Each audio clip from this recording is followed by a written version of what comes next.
Title: My daughter wants me to reconcile with the people who shattered me 30 years ago, so they can walk her down the aisle with me.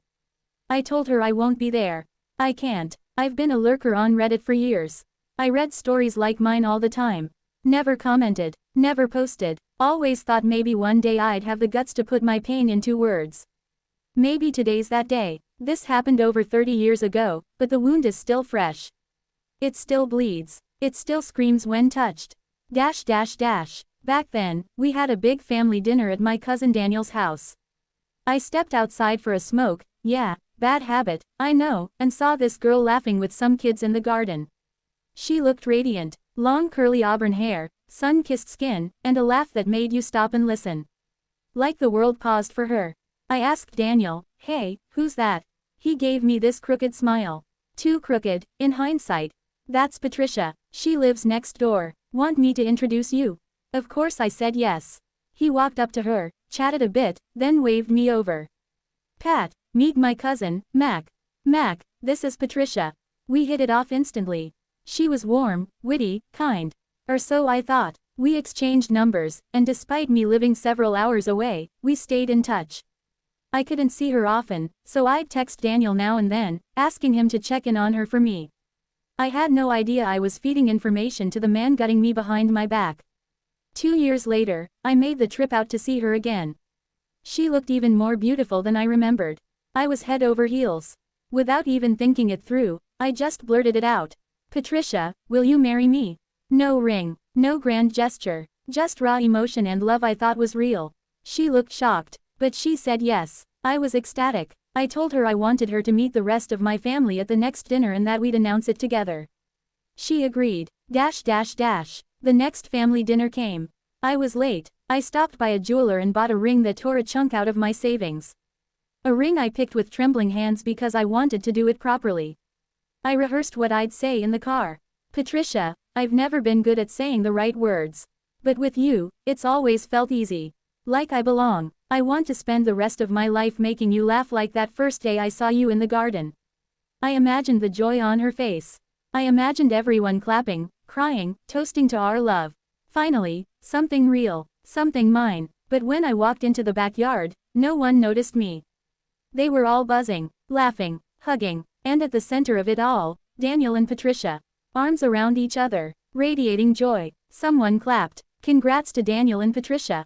I stood there, on the lawn, alone, a ghost at my own proposal. I didn't scream. I didn't throw the ring. I just stared, confused, hurt, and then the pieces clicked. The words, the body language, the looks, and the tears came, not loud, just quiet and uncontrollable. Turns out, they were in a relationship this whole time. Since before that night I saw her in the garden. When I asked Daniel to introduce us, he thought it would be funny to prank me. Patricia agreed to play along. But the prank never ended.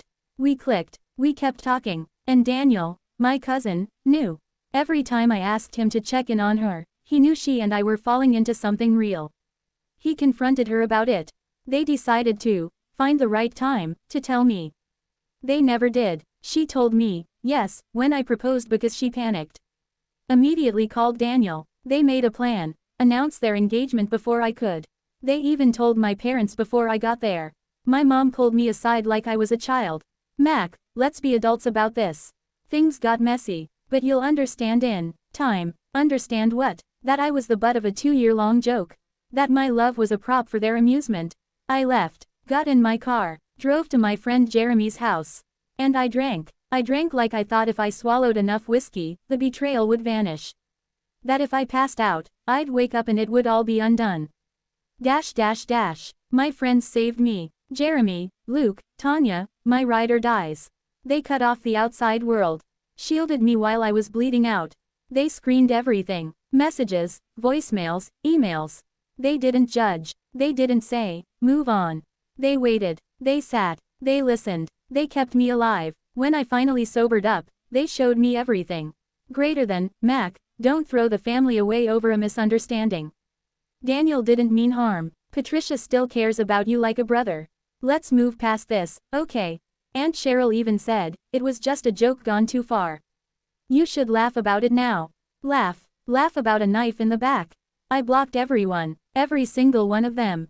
Daniel, Patricia, my parents, Uncle Sam, Aunt Cheryl, the whole damn circus, every family dinner after that. My friends were my lifeline. One of them waited outside with a running engine. At the first mention of forgiveness, I left. Every single time. Eventually, I gave up. Quit my job, changed my number, moved somewhere no one could find me. The only family I kept were the ones I chose, my friends.